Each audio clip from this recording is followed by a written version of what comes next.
Duha ka lalaki sa Lamitan City, Basilan ang naaresto sa dihang giimplementar sa mga pulis ug militar ang search warrant ug nakit-an ang mga illegal nga armas dinhi sa Lamitan City, Basilan Province. Sumala ni Lieutenant Colonel Arlan de Lompenes, ang hepe sa Lamitan City Police, tungod sa mga taho sa mga concerned citizen, mikuha sila og search warrant nga gipirmahan ni Judge Honorable Verna Kate Santos, ang Executive Judge Branch 2 sa 9th Judicial Region, Isabela City. Sa gihimong operasyon, naaresto ang duha ka lalaki sa Rizal Avenue, Barangay Maganda, Lamitan City, Basilan tungod sa illegal possession of firearms ug illegal possession of explosive. Giila ang mga naarestong suspect nga sila si Eduardo Francisco Leproso, 43 anyos, usa ka negosyante ug ang kauban niini nga si Alvin Enriquez Martalia, 38 anyos, walay trabaho, parehong ulitawo nga residente sa gisgutang lugar. Dugang pa ni Police Lieutenant Colonel Arlan de Lompenes, daghan na nga mga concerned citizen ang mitaho sa ilang buhatan mahitungod sa paghupot niining mga suspect ug armas ug eksplosibo nga walay mga dokumento. Sa pag-implementar sa search warrant, nakita sa operating team ang usa ka unit sa caliber 45 nga pistola nga dunay brand name nga Caspian,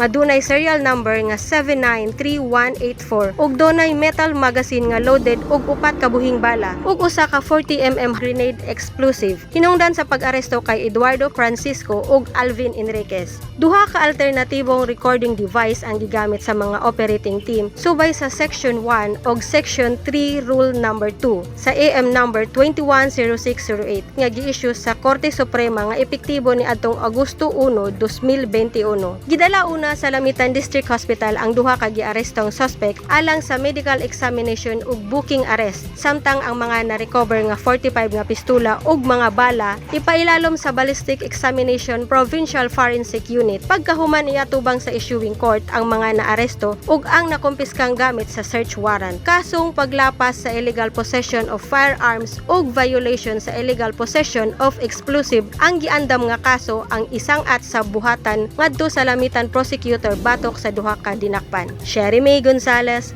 Newsline Philippines, Basilan Province. Stay safe.